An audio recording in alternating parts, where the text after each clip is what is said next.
Hello everyone, जय माता दी, राधे कृष्णा, राम राम सभी को। तो कैसे हैं भाई आप सब? उम्मीद है कि आप सब ठीक ठाक होंगे, स्वस्थ होंगे और बिल्कुल मस्त होंगे। तो कल क्लास नहीं हो पाई भाई, संडे के दिन क्लास ज़्यादातर हो ही नहीं थी, तो उसके लिए सॉरी। आज हम करेंगे हमारी हॉर्नबिल बुक का 5th lesson, the ailing planet green movements role. ठीक है, क्या है ये? The ailing planet the green movements role, ये हमारे लेसन का नाम है। एलिंग क्या होता है? एलिंग होता है बीमार, एक बीमार ग्रह, मतलब प्लैनेट क्या हो गया? ग्रह।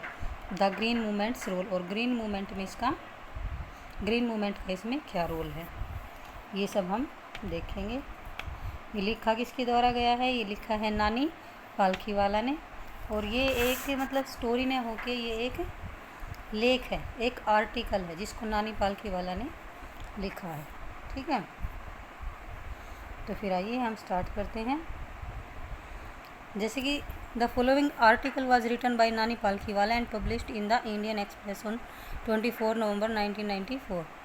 तो ये एक आर्टिकल है जिसको पब्लिश किया गया था 24 नवंबर 1994 में, और इसको लिखा गया था नानी पालखीवाला के द्वारा। और इन्होंने इसमें किस चीज़ को उठाया था? जो अर्थ का हेल्थ इशू है, जो अर्थ की जो हेल्थ है वो दिन प्रतिदिन जो घटती जा रही है, उसके बारे में इन्होंने इसमें लिखा है। ठीक है, तो फिर आइए हम आगे इसको स्टार्ट करते हैं। तो फिर जो राइटर है वो कहता है कि जो ये ग्रीन मूवमेंट है ये 1972 में न्यूजीलैंड में स्टार्ट हुआ था। कहाँ हुआ था ग्रीन मूवमेंट? 1972 में न्यूजीलैंड में।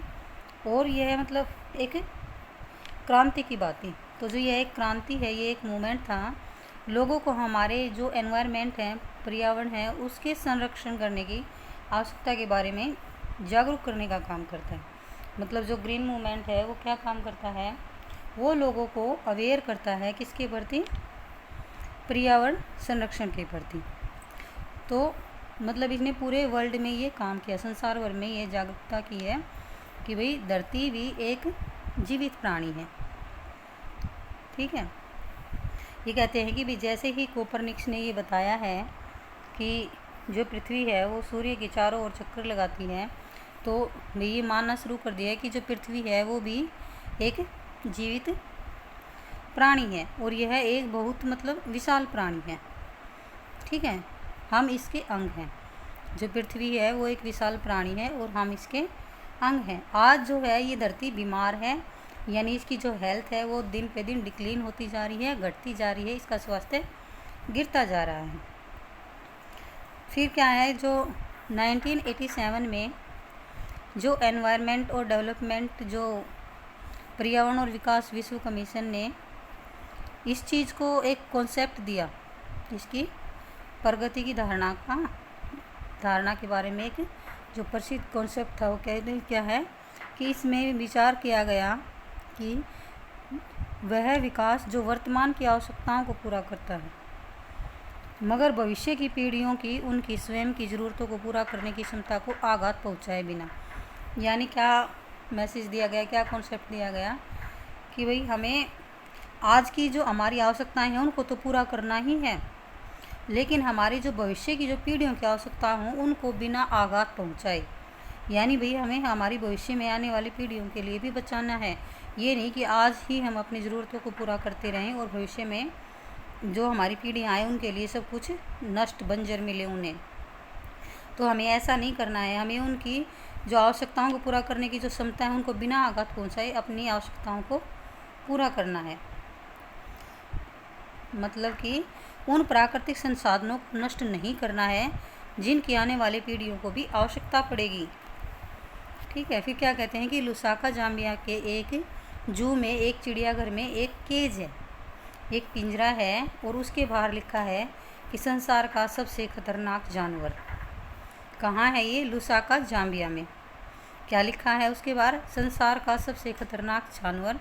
और पिंजरे के अंदर हालांकि कोई भी जानवर नहीं है। मतलब क्या कि उस पिंजरे के अंदर कोई जानवर नहीं है, लेकिन क्या है उसके उस पे है ना एक दर्पण लगा हुआ है, यानी कि एक मिरर लगा हुआ है, एक शीशा लगा हुआ है। जब भी आप वहाँ जाओगे उसके सामने तो आप उसमें खुद को स्वयं को देखोगे। तो इसका मतलब क्या हुआ कि जो मनुष्य है वो सबसे खतरनाक प्राणी है। मनुष्य से खतरनाक कोई भी नहीं है, मनुष्य सबसे खतरनाक है, क्योंकि वह है प्राकृतिक जो संसाधन है और जो जीवन की अन्य जो प्रजातियां हैं उनको नष्ट कर रहा है। ठीक है ना, आगे हम पूरा इसको देखेंगे कि कैसे कैसे कर रहा है, क्योंकि जो प्राकृतिक संसाधन है, जंगल है, वन है, ठीक है, जो ग्रास लैंड है, क्रॉप्स लैंड है, इन सबको नष्ट करता जा रहा है। और जो डिफोरेस्टेशन हो रहा है इसकी वजह से बहुत सारी जो प्रजातियां हैं वो नष्ट हो चुकी हैं। फिर कहते हैं कि शुरू के अंतर्राष्ट्रीय कमीशनों में पर्यावरण से संबंधित एक कमीशन ब्रांड कमीशन था। पहली ब्रांड रिपोर्ट ने यह प्रश्न उठाया कि क्या हमने अपने वंशजों के लिए एक ऐसा जलता हुआ ग्रह यानी धरती छोड़नी है, ऐसी जलती हुई धरती छोड़नी है जिसमें रेगिस्तान फैल रहा हो, जो धरती के जो दृश्य हैं वो कमज़ोर और ख़राब हों और जो पर्यावरण है वो बीमार हो। ठीक है, तो ऐसा लिखा गया है कि क्या हमें अपने जो आने वाली पीढ़ी उनके लिए कुछ ऐसा छोड़ना है। फिर क्या गया कि धरती पर जो 4 हैं, क्या दिखाए गए हैं, बायोलॉजिकल सिस्टम दिखाए गए हैं 4। क्या क्या दिखाए गए हैं उसमें देखेंगे इनको हम। मछली भंडार है, ठीक है,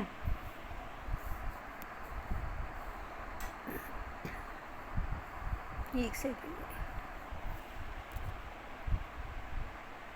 fisheries, forest, grass lands and crops land. तो कौन से दिखाए गए हैं 4 बायोलॉजिकल सिस्टम इसमें। फिशरीज मतलब मछली भंडार, फॉरेस्ट जंगल, ग्रास लैंड्स घास के मैदान, और क्रॉपलैंड्स जो फसलों की धरती जहाँ पर फसलें उगाई जाती हैं। फिर क्या है, ये मतलब विश्व की आर्थिक व्यवस्था का आधार हैं। जो विश्व की आर्थिक व्यवस्था है उसका आधार है ये। क्यों? क्योंकि भोजन प्रदान करने के लिए भी भोजन तो हमें इनसे मिलता ही मिलता है, इसके अतिरिक्त भी हमें उद्योग धंधों के लिए कच्चा माल भी उपलब्ध कराते हैं ये चारों की चारों। अभी ये चारों चीज़ों भोजन के अलावा कच्चा माल भी उपलब्ध कराती है उद्योग धंधों के लिए।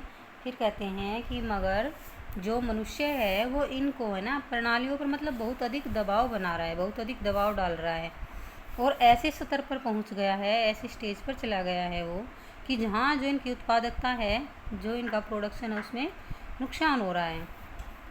और अगर ऐसा हो गया तो जो ये फिशरीज है, जो मछली भंडार है, ये समाप्त हो जाएंगे, जंगल हैं वो गायब हो जाएंगे, घास के मैदान बंजर हो जाएंगे, जो धरती की फसलें हैं वो जो फसलों की धरती है वो भी वेस्ट हो जाएगी, ख़राब हो जाएगी, उसका भी पतन हो जाएगा। फिर कहते हैं कि जो गरीब देशों में जो पेड़ पौधे काटे जा रहे हैं, इसलिए काटे जा रहे हैं कि ताकि भोजन पकाने के लिए उनको लकड़ी मिल सके। आप कह रहे हैं कि कुछ जगह पर अगर हम देखें तो जो जलाने वाली लकड़ी है वो इतनी महंगी हो गई है कि आप जो खाना पका रहे हैं वो सस्ता है, लेकिन जो आप उसको पकाने के लिए जो आग जला रहे हैं, जो ईंधन यूज कर रहे हैं वो महंगा है। और जंगलों के जो विनाश के साथ साथ उसमें मतलब कि बहुत सारी डिफोरेस्टेशन बढ़ रहा है, जंगलों की कटाई हो रही है, तो जंगलों का विनाश हो रहा है, तो क्या है उसमें बहुत सारी जो प्रजातियां हैं वो लुप्त हो गई हैं। ठीक है, जंगल मतलब क्या है, जो फॉरेस्ट हैं वो पूरे संसार की जैविक प्रणालियों में से सबसे महत्वपूर्ण है, क्योंकि बहुत सारी चीज़ें मिलती हैं।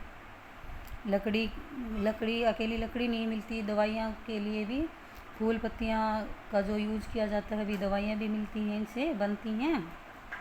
ठीक है, और मतलब बहुत सारी यूजफुल चीज़ें आप सबको पता है पेड़ों से हम प्राप्त करते हैं। मगर अब जो जंगल हैं वो 40 से 50 मिलियन एकड़ प्रति वर्ष की दर से गायब हो रहे हैं।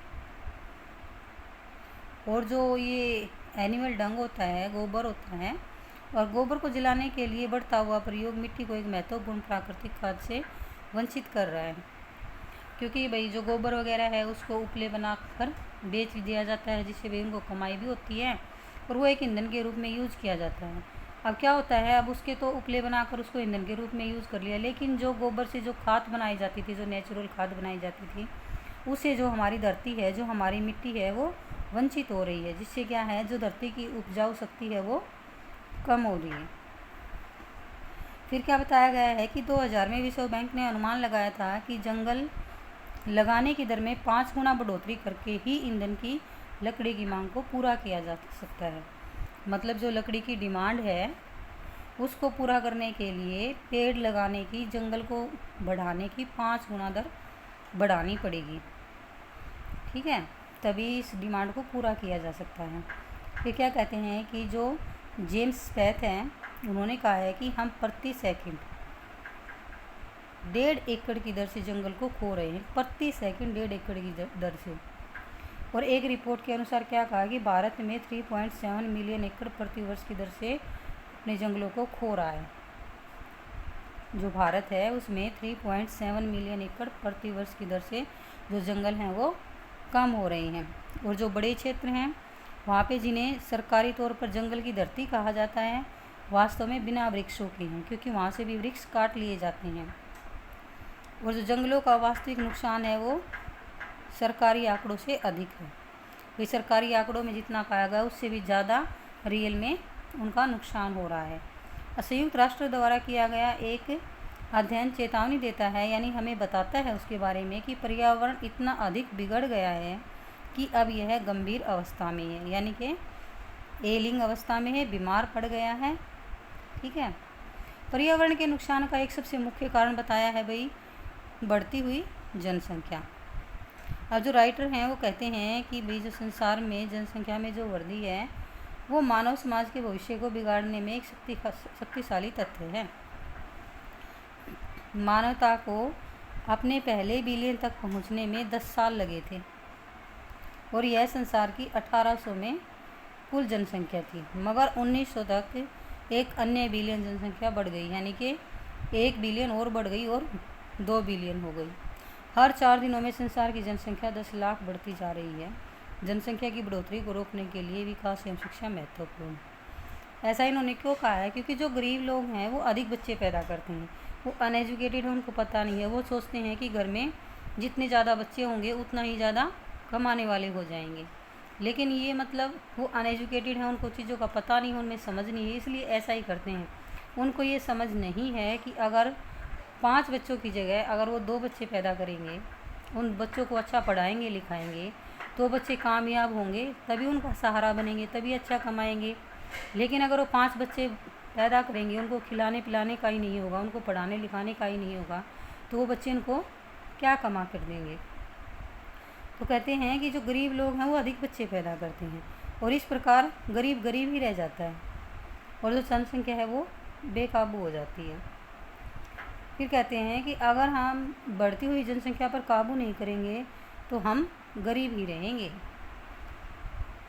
क्योंकि इतनी जनसंख्या बढ़ती जा रही है, जो फिर सब कुछ है, जो पर्यावरण है उसको इतना आघात पहुंच रहा है, क्योंकि उनकी जो डिमांडें पूरी हो रही हैं। जो जनसंख्या होगी तो उसकी डिमांड भी होगी, उनके रहने के लिए जगह भी होगी, खाना भी चाहिएगा, उनको खाना पकाने का साधन भी चाहिएगा, तो जिससे पर्यावरण को ही नुकसान होगा। आखिर क्या कहते हैं कि जो मानव इतिहास में है पहली बार हम देखते हैं कि लोग अपने पर्यावरण को बचाने की आवश्यकता के बारे में जागरूक तो हैं, जागरूक हैं। अगर हम भी देखें तो हमने भी देखा है आजकल लोग अपने बर्थडे पे, शादी वगैरह पे भाई पेड़ पौधे गिफ्ट भी करते हैं, लगाते भी हैं, उसने इतने लगाए, उसने इतने लगाए। और हमारे मतलब समाज में एक धारणा भी फैली हुई है कि पेड़ को काटने से पाप लगता है।